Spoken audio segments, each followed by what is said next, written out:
দাঁড়িয়ে আছি সেটা উত্তর ২৪ পরগনা নয়, দক্ষিণ ২৪ পরগনা। এই দক্ষিণ ২৪ পরগনার সোনারপুরের এই জায়গাটির নাম চাম্পাহাটি। চাম্পাহাটি বা চম্পাহাটি, এই মুহূর্তে আমি যেখানে দাঁড়িয়ে রয়েছি সেটা বাগানবাড়ির মতন মনে হলেও আসলে একটি ভিটে বাড়ি, পৈতৃক বাড়ি। একদিকে পুকুর রয়েছে, একদিকে ক্ষেত খামার রয়েছে, এবং আমি এই মুহূর্তে গোটা যে জায়গাটা রয়েছে সেই জায়গাটা সম্বন্ধে একটু পরে বলবো, কিন্তু যার বাড়িতে আজকে তীব্র দাবদাহ এবং দমদমের মানুষও আজ অনেকটাই পরে দিন শুরু করছেন, এবং এখানেও সুজন চক্রবর্তী, দমদমের প্রার্থী সুজন চক্রবর্তী অবিভক্ত যে ২৪ পরগনা, সেই অবিভক্ত ২৪ পরগনায় যার বাড়ি এবং দক্ষিণ থেকে উত্তরে যাওয়ার যে গল্প, এই সমস্তটা আজ নেতার সাথে ভোটের পথে আমরা দেখব। আজকে আমি সুজনদার সাথে রয়েছি। সুজনদা এই মুহূর্তে, সুজনদার সাথে যিনি রয়েছেন, আপনার নাম কি ম্যাডাম? তমশ্রী চক্রবর্তী। আপনি এখন মোটামুটি সুজন চক্রবর্তীর ক্যাম্পেইনটা সামলাচ্ছেন। আপনার মানে কি করেন আপনি? কলেজে পড়েন, স্কুলে পড়েন? আমি চাকরি করি। আমি একটি এমএনসি কোম্পানিতে চাকরি। আপনার কে হয়? আমার জেঠু হয়। জেঠুর জন্য এখন পুরোটা আপনি এখন মোটামুটি চাকরি সামলে সময় বার করার চেষ্টা করছি, সেই সময়টুকু যতটা দেওয়া যায়। এটাই তোমার বাড়ি? এটাই আমার বাড়ি এবং আমার একমাত্র বাড়ি। আমি একমাত্রটা এখনকার দিনে বলতে হচ্ছে, একমাত্রটা বলতে হচ্ছে, কারণ এখন অনেকেরই অনেক রকম বাড়ি থাকে, কারুর যোগ্যতা থাকে, কারুর যোগ্যতা ছাড়া থাকে। এখন তো আমি দেখতে পাচ্ছি একটা বাড়ি, দুটো বাড়ি, তিনটে বাড়ি। হ্যাঁ, এটা আমাদের ঠিকই। একটু আগে আপনি বলছিলেন না আমাদের পৈতৃক বাড়ি বা ভিটে বাড়ি, বাবা কাকা জ্যাঠারা তিনজন, আমরা সবই এক বাড়ির মধ্যেই থাকি। মানে ওখানে ছোট কাকা, ওটা মেজো কাকা, এটা আমার বড়দা, আমার ছোট ভাই, আমি এই উপরে থাকি, আর এই তলায় থাকি আমার ছোটদা। এখানে তো পুকুর, মানে ক্ষেত, জমি জমা, এই মানে এলাহি ব্যাপার। মাছটা হয় না, আমার তো ভালো লাগে। এটা ঠিকই যে কলকাতা শহর থেকে খানিকটা দূরে, কিন্তু গ্রামের পরিবেশ আমার সেটা পছন্দ। গাছপালা, সবুজ পরিবেশ। ইনফ্যাক্ট আমাদের পুকুর এতটা ছিল না, একটা পুকুর ছিল। আমরা বড় হবার পর মানে ভাইয়েরা ওইভাবেই করি। হয়তো আমি বললাম, বাকিরা করলো, আমার তো খুব কিছু করার নেই, আমি একটু বললাম বলে খালাস, বাকিটা দাদাদের ব্যাপার। এই পুকুরটা আমরা করেছি। পিছনে ভেতরে একটা খেলার মাঠ করার দরকার ছিল, সেটাও কি বাড়ির মধ্যে আছে? সেইটা আমাদের জমি কেটে মাটি দিয়ে মাঠ করা হয়েছিল আর কি। মাঠটা স্কুলের নামে, কিন্তু আমরা ওইটা করতে গিয়ে আরেকটা পুকুরও হয়েছে। ভালো, গোটা তিনেক বড় বড় পুকুর, পাশে খাল। ক্ষেত বললে একটু ভুল বলা হবে, কিন্তু এগুলো একটু গুছিয়ে করতে পারলে ভালো লাগে। আমি বাড়িতে তো যাব তোমার, কিন্তু তৃণমূল বা তোমার যারা বিরোধীরা রয়েছেন তারা যদি এখানে এই গুপ্তধনগুলো কোথায় রয়েছে বাড়িতে, এই কোন জায়গাতে গুপ্তধন পুঁতে রেখা? আমার তো পার্থদা, তোমার প্রাক্তন সহকর্মী কলিগের খাটের তলায় গুপ্তধন ছিল। তো তোমার এই কোন গাছের নিচে, ঈশান কোণে, ঈশানী, এরকম কোনো কোড ওয়ার্ড দিয়ে রেখেছো? এত বড় জমি। হ্যাঁ, আমাদের তো বললাম না, যৌথ পরিবার, আমাদের সব মিলিয়ে ৪-৫ বিঘে হবে। আমরা ওইভাবে ভাগ করা নেই, সেটা ভাগ করলে দেখা যাবে তার 3 ভাগ, তার 8 ভাগ, এই তার মধ্যে ইত্যাদি। কোনো গুপ্তধন নেই? গুপ্তধন সব, পুরোটাই গুপ্তধন, যে কেউ পারুক না। আচ্ছা, মুখ্যমন্ত্রী যেদিন হয়েছেন মমতা ব্যানার্জি, সেদিন থেকে তো টানা চেষ্টা করে গেছেন কিভাবে ফাঁসানো যায়। আমাকে না, বুদ্ধদেব ভট্টাচার্য থেকে শুরু করে গৌতম দেব, আমি পর্যন্ত তলার কর্মী, আমাকেও তো কম চেষ্টা করেনি। অনেককে লাগিয়েছিল, অনেকভাবে লাগিয়েছিল। আজ পর্যন্ত খুঁজে পাইনি। আমার খুব করুণা থাকলো, মুখ্যমন্ত্রী আজ পর্যন্ত কিছু খুঁজে বার করতে পারলেন না, কোথাও পেলেন না। খাটের তলায়, খাটের ওপরে, সাইডে, মাটির তলায়, ওপেন। এটা বাড়ি? এইটা হচ্ছে আমাদের বাড়ি, এটাও আমাদের বাড়ি, ওটাও আমাদের বাড়ি। কাকার ছেলে, ওটা পিছনে আমার আরেক কাকার ছেলেরা। এইটাতে এই আমার ছোট ভাই ওই তলায় থাকে, ও স্ত্রী ওই উঁকি মেরে তাকিয়ে আছে। এই আমার এক বৌদি। এইখানটাতে আমরা এই তলায় ছোটদা থাকে, আমি থাকি। আবার এইটাও খুব উল্লেখযোগ্য। আমি একবার দেবাশিসকে বলবো, এই ছবিটা, এটা 14th লোকসভাতে সুজন চক্রবর্তী সহ যারা লোকসভার মেম্বাররা ছিলেন সেই ছবি। সুজনদা, কোথাও গিয়ে নস্টালজিক মনে হয়?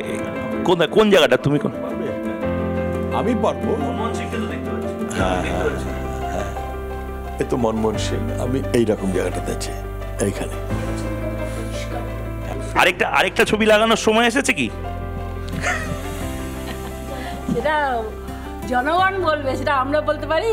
আমাদের কি এটা বলার ইয়ে?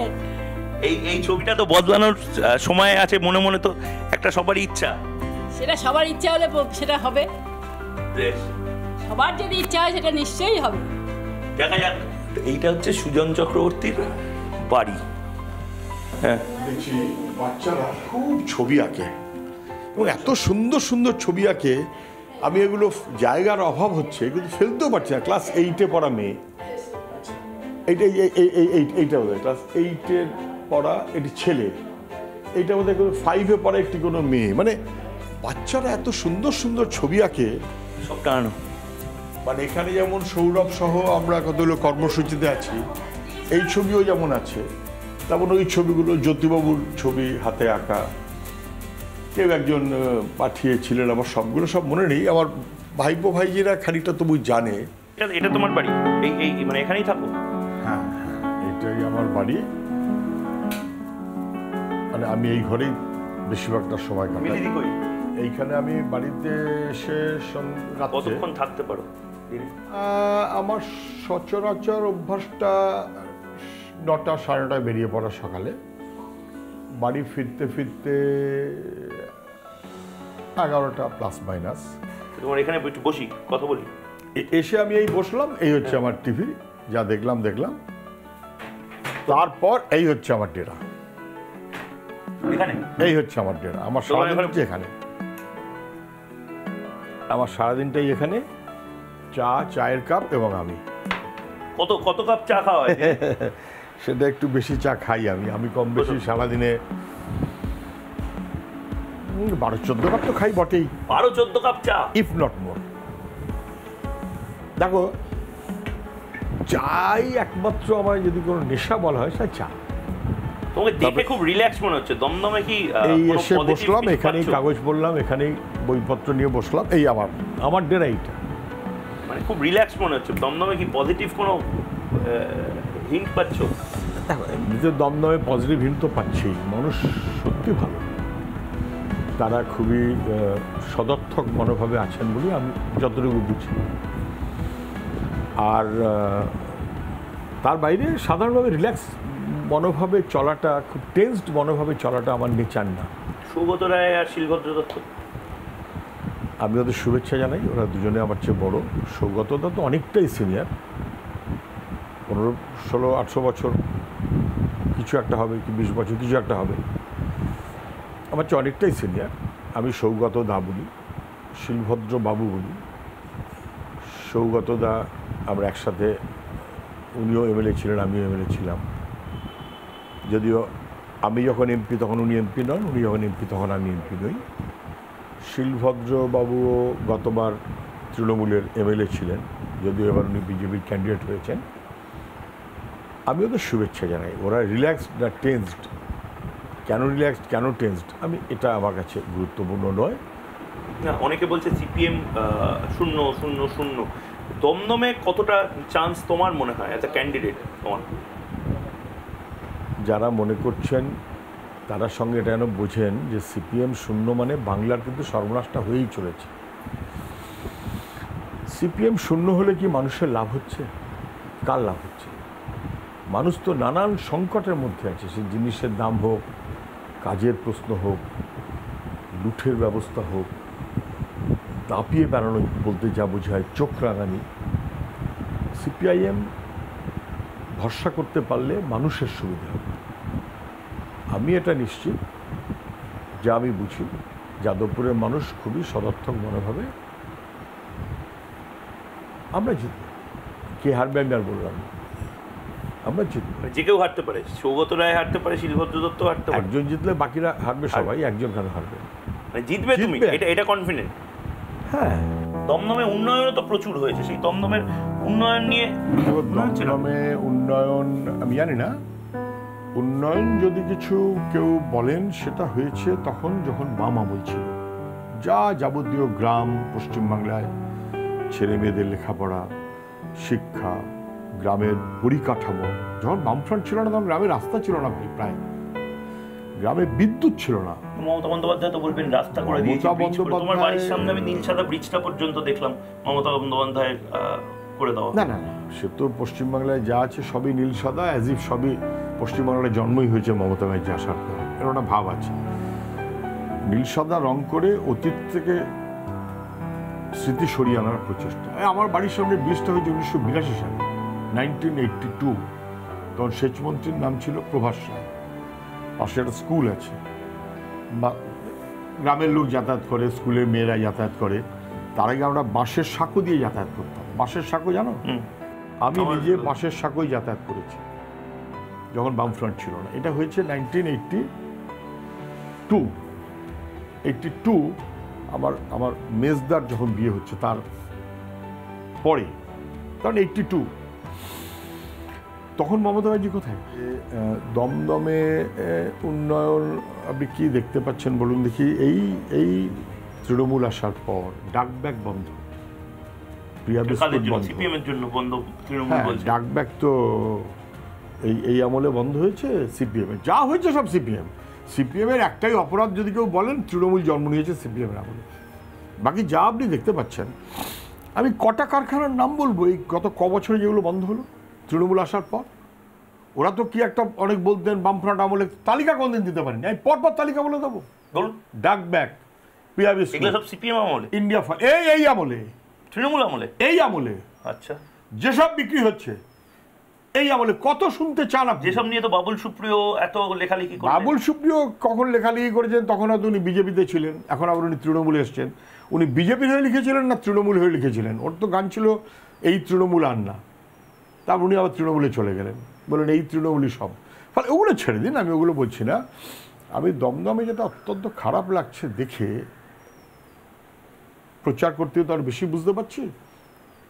সাধারণভাবে দমদম আমরা যাচ্ছি নিচ্ছি, মিউনিসিপ্যালিটির রাস্তাগুলো কি পঞ্চায়েতের রাস্তা হয়ে গেল? আপনি যাবেন আমার সঙ্গে, আমি দেখাবো পানিহাটি, সোদপুর গ্রাম, মানে শহরের ভেতরের রাস্তা দেখাবো। আপনি টোটো অটো যারা চালায় তাদের জিজ্ঞাসা করুন, পারছে না চালাতে। আপনি এন্টায়ার পানিহাটি সহ জঞ্জাল দেখেছেন? জঞ্জালের স্তূপ, নরক, জল নেই আর বড় অংশের এলাকায়। তারা তো বলতে পারে যে সুজন চক্রবর্তী এত কিছু জানছেন কি করে, উনিই তো বহিরাগত প্রার্থী। হয়তো আপনি তো যাদবপুরের মানুষ, আপনি তো সোনারপুরের মানুষ, দক্ষিণ চব্বিশ পরগনা। বহিরাগত কিনা এক হচ্ছে সৌগত রায় তো ওখানকার এমপি, পার্লামেন্ট ইলেকশন। সৌগত বাবু আলিপুর থেকে ঢাকুরিয়া হয়ে, বনগাঁ হয়ে দমদম, উনি সব জায়গাতেই অন্তর্গত। এটা কথা না। আমি অবিভক্ত 24 পরগনা জেলায় রাজনীতি করালো। শিলভদ্রবাবু ব্যারাকপুরের এমএলএ ছিলেন, কিন্তু ওর বাড়িটা বোধ হয় ব্যারাকপুরের বাইরে। আমি এইটার মধ্যে বলেই মনে হচ্ছে শ্যামনগরের না, বোধ একটু এদিকেই, সম্ভবত খড়দা পানিহাটি কিছু একটা রকম হবে আর কি। মানে আপনি ভীষণভাবে ওখানকারই মানুষ, আপনি এটা এস্টাবলিশ করছেন। আমি পশ্চিমবাংলার মানুষ, আমি ভারতের মানুষ, আমি অবিভক্ত 24 পরগনার মানুষ। আমার ছাত্র আন্দোলন, আমি যখন ধীরে ধীরে বড় হচ্ছি, 1978 সালে এসএফআই ঘুঘুডাঙ্গা কনফারেন্স, ঘুঘুডাঙ্গা নাম শুনেছেন? দমদম ঘুঘুডাঙ্গা কনফারেন্স, যখন আমি ছাত্র সেক্রেটারিয়েট মেম্বার হই, তখন ছাত্র নেতার নাম সুভাষ চক্রবর্তী, শ্যামল চক্রবর্তী, আমাদের 24 পরগনা অবিভক্ত গৌতম দেব, মানস মুখার্জি, নেপাল ভট্টাচার্য ইত্যাদি ইত্যাদি। ফলে আমি তো 24 পরগনা বটেই। পরে জেলাটা ভাগ হয়েছে বলে আমি দক্ষিণ, ওটা উত্তর। কথাটা সেটা না, আমি বাংলার মানুষ। আমি কখনো এমনকি সেই কারণে সৌগতবাবুকেও বলবো না যে আপনি আলিপুরের লোক, আপনি তো ওখানে বহিরাগত, আমি তা বলবো না।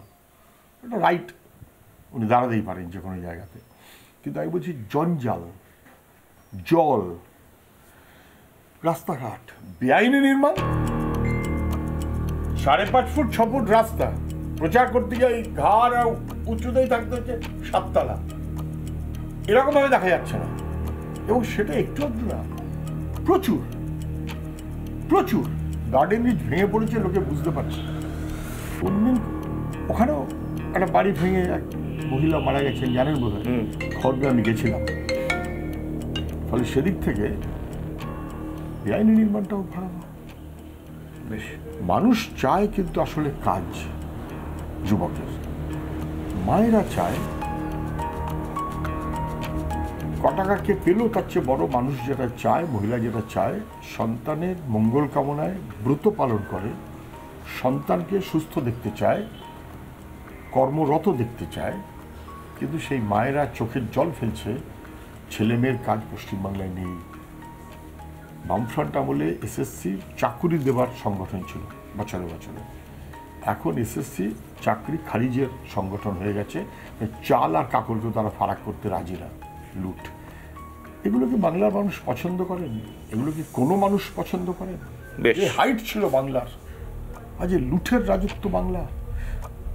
হাতছস আমরা বললেই ওরা যখন বলবে হাঁসখালি, আমি কি উত্তর দেবো?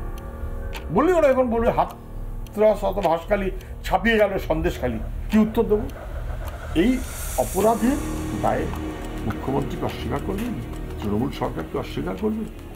দিল্লিওয়ালারা যা করে বেড়াচ্ছে ত্রিপুরাতে, পশ্চিমবাংলার তার চাইতে হাল খারাপ ছাড়া ভালো না। তো খারাপ, ভয়াবহ।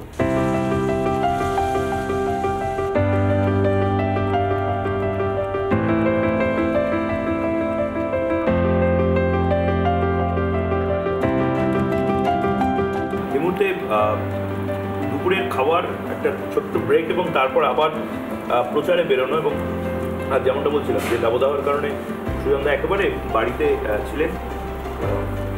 মিলিদি সুজনদার স্ত্রী অনেক কিছু রান্নাবান্না করেছেন এবং দুপুরবেলা এখানে মিলিদি এখানে রান্নাগুলো কি কি? প্রথমে হচ্ছে তিতো, সবজি দিয়ে তিতো, হ্যাঁ, তারপর হচ্ছে শাক, তারপর ঝিঙে আলু পোস্ত, তারপর লাল আলু ভাজা, টক ডাল, স্যালাড, মাছের ঝোল, চাটনি। এটা কি এটাই বিয়েবাড়ির মতন গরমের বিয়েবাড়ির রান্না? কি রিপাবলিকে এসছে বলে না এমনিতে প্রতিদিনই এরকমই এতগুলো পদ রান্না হয়? সুজনদা বলুন, সুজনদা কি এতগুলো পদ রান্না হয় না? সত্যি বলো তো মিলিদি কি? আমি এত বেশি পদের তো পক্ষপাত না, কিন্তু এখন এই গরমের সময় তো গরমের সময় তো শাক, উচ্ছে বা তিতাটা খাওয়া ভালো, ভালো শাকটা খাওয়া ভালো, ডাল মাছের ঝোলেই আমাদের হয়। তরকারিও হয় একটা, হয়তো তোমার জন্য একটু কিচ্ছু না, কোনটা না না না, কিচ্ছু করিনি, কিচ্ছু না, এক্সট্রা কিছু তো আছে? কিচ্ছু না, কিচ্ছু না, কোনোটাই এক্সট্রা না। আমের ঝোলটা এক্সট্রা হতে পারে। কোনটা আমের ঝোল? আমের ঝোলেই তো, আচ্ছা, মানে আমের যে টক ঝোল আর কি, অল্প মিষ্টি দিয়ে, সেইটাই জাস্ট এক্সট্রা।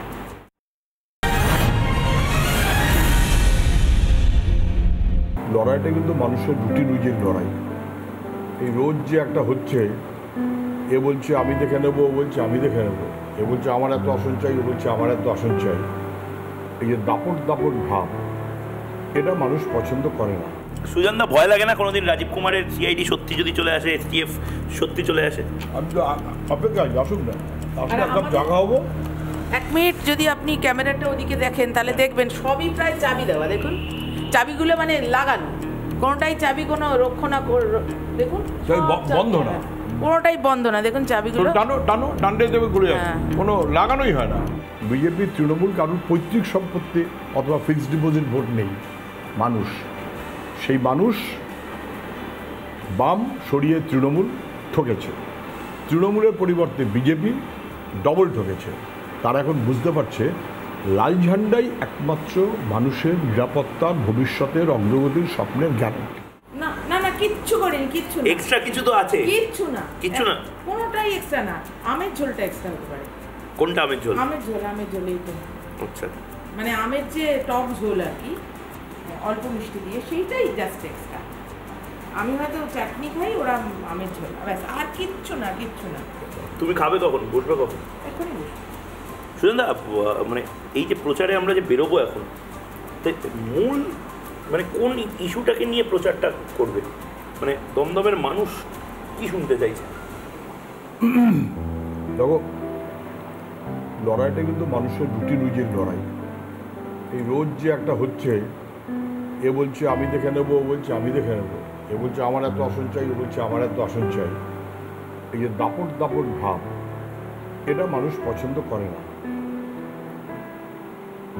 জীবনের জন্য মানুষের রুটি রুজির লড়াইটা জরুরি, এবং তার সঙ্গে এখন যেটা হয়েছে রুচি, রুচি কোথাও বলতে যেন একটা বিকৃতি ঘটানো হচ্ছে মানুষের ভাবনা চিন্তা কাজ তার মধ্য দিয়ে যেন লুট যেন স্বাভাবিক, বেআইনি সম্পদ যেন স্বাভাবিক। তো অনেকে তো তোমার বিরুদ্ধেও বলে তুমি হচ্ছে চিটফান্ডের জনক। না, যারা বলে তারা তো 2013 সাল থেকে বোধহয় বারে বারে চেষ্টা করেছে, বিশেষ করে নির্বাচনের সময় বারে বারে চেষ্টা করেছে, কিন্তু কোনো কিছু বার করতে পারলো না। কেন বলো দেখি ভাই? মমতা বন্দ্যোপাধ্যায় তো বলেন যে আমি সুজনবাবু থেকে শুরু করে সবাইকে, মানে আমি ভদ্র বলে আমি এইগুলো ফাইল বের করি না। হ্যাঁ, মমতা ব্যানার্জি কি বলেন আর কি করেন সবাই জানে, কিন্তু আবার ছোট ভাই কিন্তু অনেক চেষ্টা করেছেন, নোটিশ দিয়েছেন। আমি যতবার ইলেকশনে ঠিক সিবিআই ইডি কেউ ডেকেছে? সিবিআই ইডি ডাকেনি, সিআইডি ওই যে এসটিএফ কি করেছিল না তখন রাজীব কুমার, গৌতম দেবও সমন পেয়েছিল, তারা ডেকেছিল। তারা প্রত্যেকবার ডেকেছে 2013 সালে ঠিক ইলেকশনের 12 দিন আগে, 2014 সালে ইলেকশনের 7-8 দিন আগে। আমি বাধ্য হয়ে বললাম, ভাই আমি ক্যান্ডিডেট, ইলেকশনটা শেষ হোক, আমাকে ডাকুন, আমি যাবো এবং আমার কিছু বলার আছে, পর্দা ফাঁস করা উচিত। আর ডাকে না, বরং তারপরে শুনলে বোধহয় আপনার মনে থাকা উচিত। আমি তো অন ক্যামেরা মিডিয়াতে একাধিকবার বলেছি, ভাই আমায় ডাকো, আর ডাকে না। ভোটের আগে ডাকে আর ভোটের পরে আর ডাকে না। মানে কার্যত বোঝা গেছে এবং ধরা পড়ে গেছে যে এটা একটা ওপেন চ্যালেঞ্জ, স্থাবর অস্থাবর, মায়া ডাইনা, বন্ধু বান্ধব যা পারে খুশি করুন, আমার ওপেন চ্যালেঞ্জ। এই হিম্মত ওদের জীবনে হবে না। দেখুন, যে নিজের স্বচ্ছতা নিয়ে চলবে তার কখনো কোনোদিন হেজিটেট করার দরকার হবে না। তাই এতটা বলছি আমি, এতটা এভরিথিং আমার মনে হয় মানুষের কাছে বেশিরভাগটাই ওপেন থাকে, সাধারণ মানুষের কাছে তাই থাকে। আমি সাধারণ মানুষের মতন করে চলি, এভরিথিং ইজ ওপেন। যেখানে ইচ্ছা গুপ্তধনের রহস্য খুঁজে বার করুক না, কোথায়। আরেকটা জিনিসও আছে, মিলিদিও যেহেতু রয়েছে, মিলিদি আপনার বিরুদ্ধে ওই চিরকুটে চাকরির অভিযোগ উঠেছিল, আমি একদম সরাসরি বলছি। চিরকুটের চাকরির ব্যাপারটা তো এখনো বলে যে সিপিএম এর চিরকুটের চাকরি যদি প্রকাশ্যে তৃণমূল আনে তাহলে খেতে বলি। মুখ্যমন্ত্রী বলল, নির্দেশ দিয়ে দিল ব্রাত্য বসুকে, সব বার করতে হবে, ইনভেস্টিগেশন হবে। তো আমি অনেক কবার বললাম, কই ভাই 1 মাস তো হয়ে গেল, বার করছো না কেন? 2 মাস হয়ে গেল, বার করছো না কেন? 3 মাস হয়ে গেল, বার করছো না। এখন তো 1 বছর হয়ে গেছে। ওরা বুঝেছে যেটা বুমেরাং হচ্ছে, বোগাস। একটা শেষমেশ বার করলো, বার করে দেখা গেল সেরকম তো অনেক চাকরিই করে না। একটা শেষে কি একটা বার করলো, দেখা গেলো মিলি জয়নিং রিপোর্টের সঙ্গে চিটকুটি কি সম্পর্ক? জয়নিং রিপোর্ট থাকবে। কুণাল ঘোষ প্রেস কনফারেন্স করেছিল, মিলিদি হলো। তারপরে আমার বলতে হয়নি, মিলি যা বলেছে, ব্রাত্যবাবু কিন্তু আর সোজা পগার পান। আমি বরঞ্চ দেখা হলে 2 সময় বলেছি অনুষ্ঠানে, ভাই ব্রাত্যবাবু কি হলো, ভাই ছেড়ে দিন, ওসব আলোচনা ছেড়ে দিন, ঠিক বোকা কথা। আমি আমার আত্মপক্ষ সমর্থন না করে বলছি, ব্রাত্যবাবু মানে এখন যিনি শিক্ষামন্ত্রী তিনি নিজের কৈফিয়তটা কবে দেবেন? ওই মহিলার নাম কি, ওই যে যেন নামটা, উনি যা বলছেন সেই কৈফিয়তটা আমি জানি না কবে দেবেন। তবে আপনার নির্দিষ্ট প্রশ্নটা, চিরকুটে চাকরি, হ্যাঁ, তাতে কি মানে চিরকুটে চাকরি তো প্রচার চলছে, মানে আমাকে কি গত 1 বছর ধরে ওই বলার পর আর কথাটা বলার সাহসই দেখালো না। আমি পরে একবার ভাবছিলাম যে প্রেস কনফারেন্স করে আরেকবার চ্যালেঞ্জ করবো, 4-5 বার করেছি। বাকিরা বলো কতদিন এক জিনিস করবে, এদের সব পালিয়েছে, বুঝতে পারছো না। মাঝে মধ্যে ফুসকুড়ির মতন বলে, কিছু বলার নেই বলে। আবার আমি বলছি ওপেন চ্যালেঞ্জ। আমি তখনও চ্যালেঞ্জ করেছিলাম, মুখ্যমন্ত্রীকে চ্যালেঞ্জ করেছিলাম, আমি আপনার হিম্মত দেখবো, আপনি বার করুন। শোনেন, বরঞ্চ মিলির সম্পর্কে যেটা বলতে পারতো, যার বাবা সিপিএমের জেলা সম্পাদক নাকি দোর্দণ্ড প্রতাপ, যার হাজব্যান্ডের নাম নাকি সুজন চক্রবর্তী, সেও নাকি দোর্দণ্ড প্রতাপ, সেই মিলি চক্রবর্তী গ্র্যাজুয়েট ইকোনমিক্স, ক্লাস 3 মানে এলডি ক্লার্ক, সেই পোস্টেই চাকরিতে জয়েন করলো, সেই পোস্টেই রিটায়ার করলো, কোনোদিন প্রমোশনও পর্যন্ত হয় পেল না, নয় নিল না। আমি বলবো নিল না।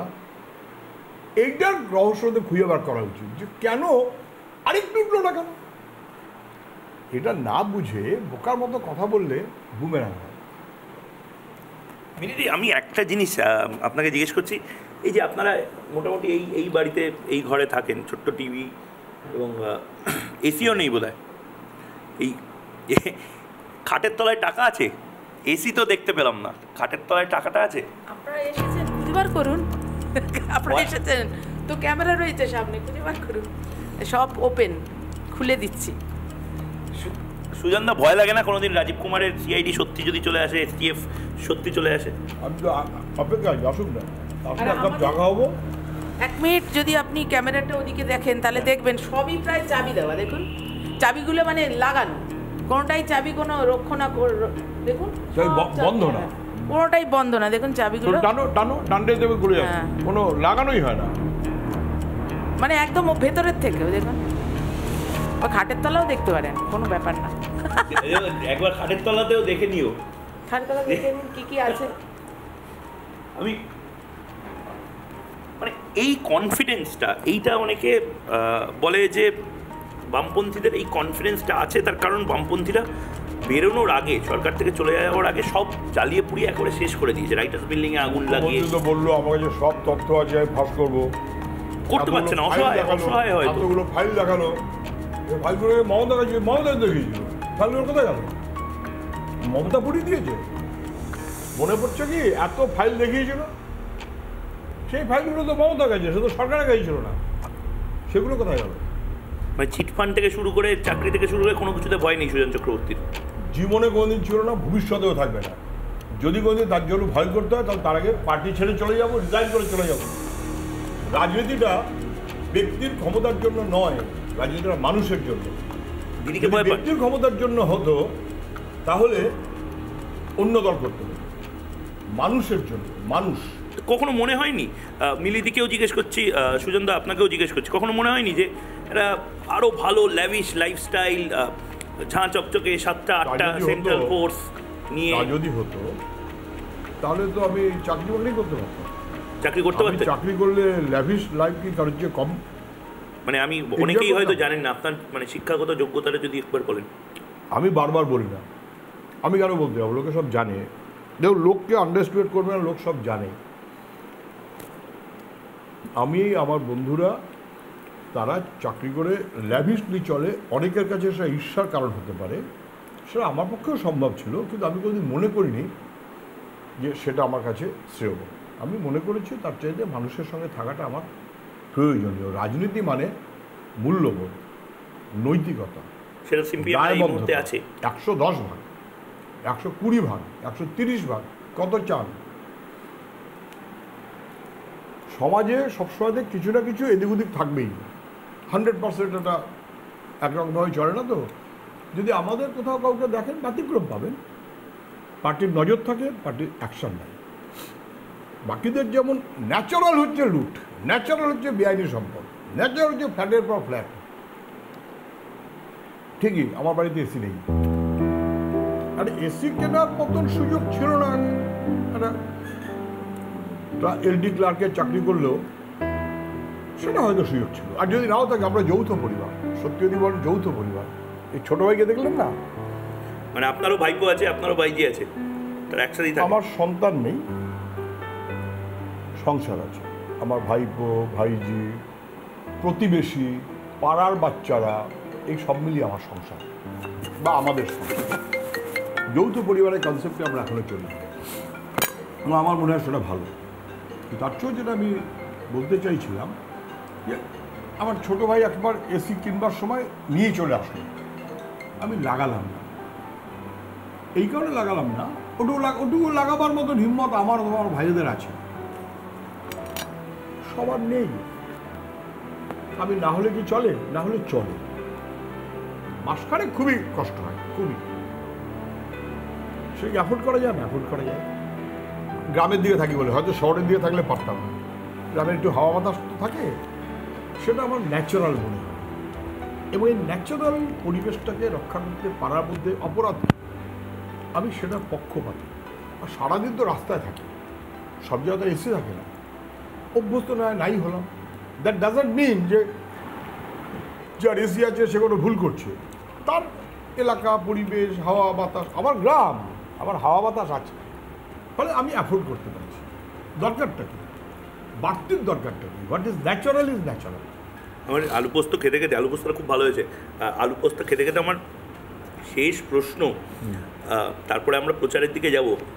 গ্লানিবোধ হচ্ছে যেখানে বাড়ি, যেখান দিয়ে আমরা যাব দমদমে, সবকটা দেওয়ালে তো সৃজন ভট্টাচার্যের নাম লেখা, সুজন চক্রবর্তীর নামগুলো একটা দেওয়ালেও লেখা নেই। যাদবপুর থেকে একেবারে সোজা প্যারাশুট করে দমদম। যাদবপুরে আমি প্রার্থী হচ্ছি না, এই ডিসিশনটা তো আমরাই নিয়েছি, অন্য কেউ নেই। কারণ কি ভেবেছিলাম আমি আর ভোটে দাঁড়ালাম না, এটা ভেবেছিলাম। আর আমাদের ইয়াং জেনারেশনটা এত স্পষ্ট, মীনাক্ষী, প্রতিকূল, সৃজন, সায়ন, দীপশিতা, আমি পরপর নাম বলতে পারি, ওই যে নাম বলে মুশকিল আছে, আর কার্ডটা বন্ধ, প্রচুর ইয়াং, ঐশী সহ আরো অনেক। এদের ভরসা করে আমরা যথেষ্ট এগোতে পারবো। তাহলে এখানে দাঁড়া, এবার সবাই ভোটে দাঁড়াবে তাও না, কেউ ভোটে দাঁড়াবে। অনেকে বলছে যে আপনারা সবাই সম্মিলিতভাবে তৃণমূলের ভোট বাড়ানোর জন্য হেল্প করবেন, বিজেপির ভোট কাটবেন আপনারা। না, বিজেপির ভোট কাটলে তৃণমূলের ভোট বাড়ে না। বিজেপির ভোট কাটলে তৃণমূলের ভোট বাড়ে না, বিজেপির ভোট কাটলে বিজেপির ভোট কমে। যদি বিজেপির ভোট কমাই, খারাপ কিছু না। আবার বিজেপি বলছে যে আমরা তৃণমূল বলছে আমরা তৃণমূলের ভোট কাটছি, তৃণমূল বলছে তৃণমূলের ভোট কাটছি, বিজেপি বলছে বিজেপির ভোট কাটছি। আমি বলছি বিজেপি তৃণমূল কারণ পৈতৃক সম্পত্তি অথবা ফিক্সড ডিপোজিট ভোট নেই মানুষ, সেই মানুষ বাম সরিয়ে তৃণমূল ঠকেছে, তৃণমূলের পরিবর্তে বিজেপি ডবল ঠকেছে। তারা এখন বুঝতে পারছে লাল ঝান্ডাই একমাত্র মানুষের নিরাপত্তার, ভবিষ্যতের অগ্রগতির স্বপ্নের গ্যারান্টি, অন্য কেউ গ্যারান্টি।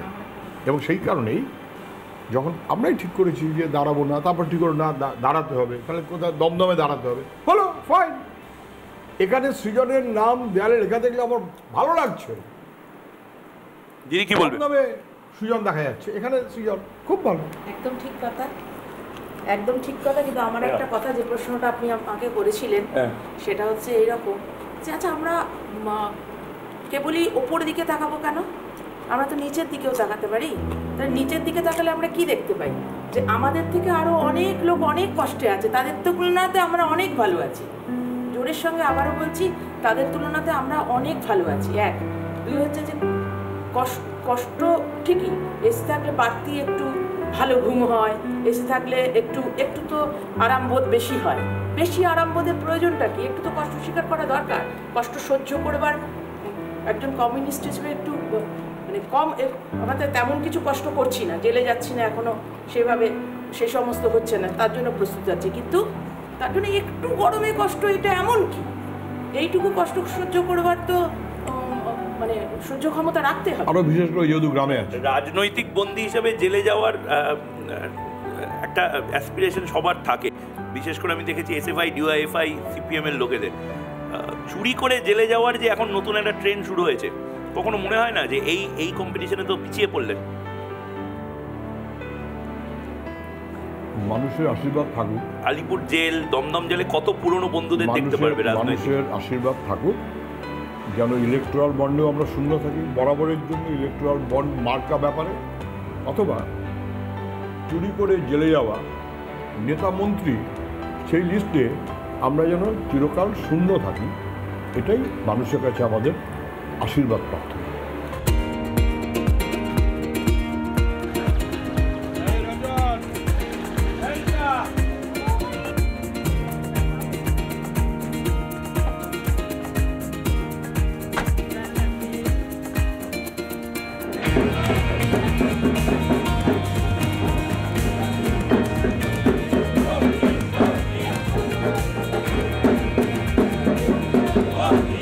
দাদা